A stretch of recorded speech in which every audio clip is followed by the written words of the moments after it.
For the question, are criminals rational decision makers or are they motivated by uncontrollable psychological and emotional drives?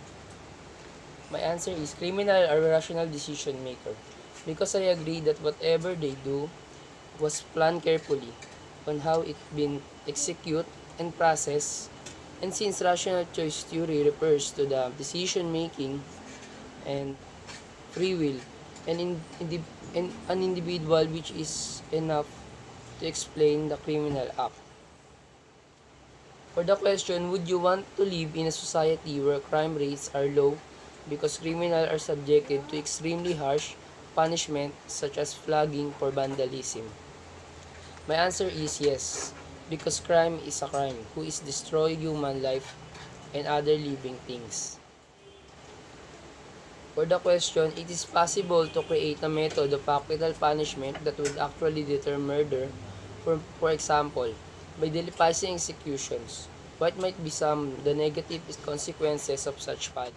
My answer is no, because it is not good and not shown morality for youth and other children, and it just bring violence for watchers and nation.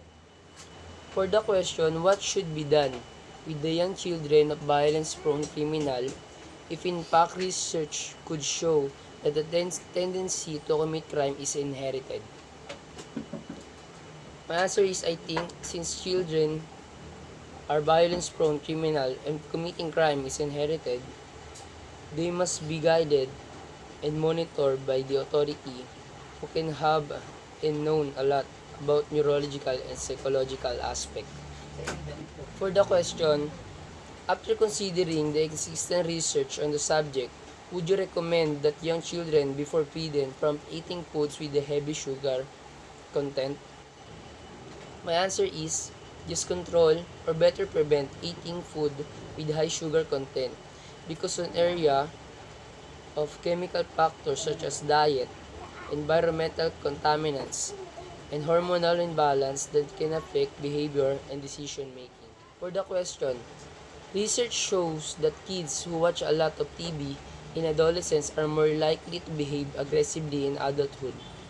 This had led some to conclude that TV watching is responsible for adult violence.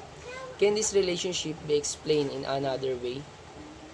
My answer is, learning is also linked to direct and experimental or observational such as watching TV and movies that affect kids' behavior to become violent.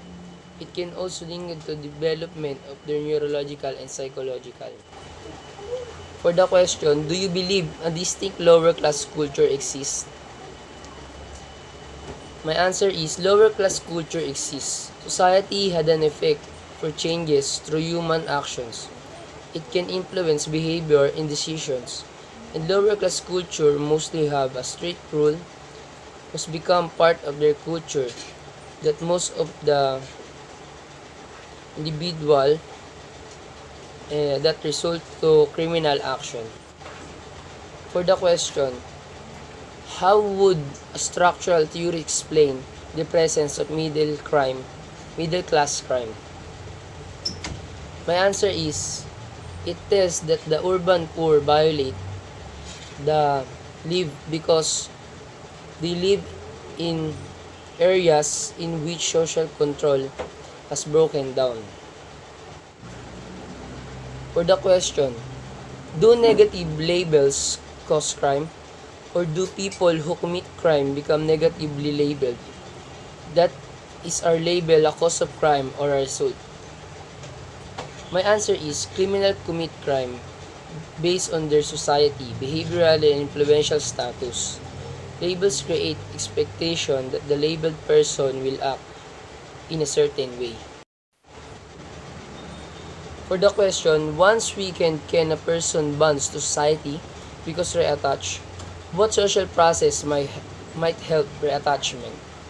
My answer is, I thought it was the labeling theory, where it explained the role of society in creating deviance, also determining self-concept is related to crime. For the question, Do you recall neutralizing any guilt you might have felt for committing a criminal or illegal act? Did you neutralization came before or after you committed the act in a question? My answer is neutralizing or moral restraint was most happened to me before I committed the act, where there's no such emotion inside of me. For the question, is conflict inevitable in all cultures? If not, what can be done to reduce the level of conflict in our own society?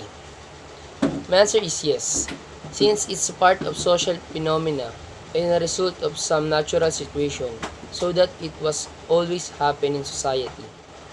For the question, has religious conflict replaced class conflict as the most important issue facing modern society? Can anything be done to heal the rifts between people of different faiths? My answer is I think religious view of person bring differences in our society. And it become important issue about the understanding and unity of the nation. For the question, do you believe it is a latent trait that makes a person crime prone, or is a crime a function of environmental and socialization? My answer is trait had a big effect for person who commit a crime, since it become a nature or not of an individual. For the question, do people really change, or do they stay the same but appear to be different because their life circumstances have changed? My answer is people really change, and it based on their status and social life. And that's all.